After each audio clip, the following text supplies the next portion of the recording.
தாயச் சிறந்த கோயிலும் இல்லை, தந்தை சொல்மிக்க மந்திரம் இல்லை.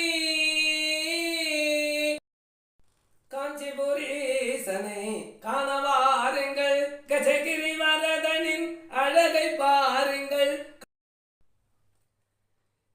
கண்ணனெங்கள் கண்ணனாம், கார்த்திக வண்ணனாம், வெண்ணையுண்ட கண்ணனாம்.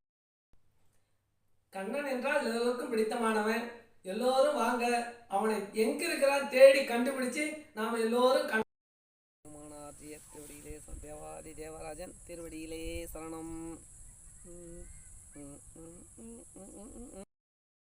குருவின்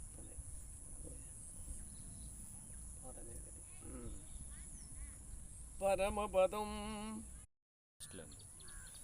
பரமபதம் அது வைகுண்டம், பாகவதாளுக்கு சொந்தம் பட்டம்.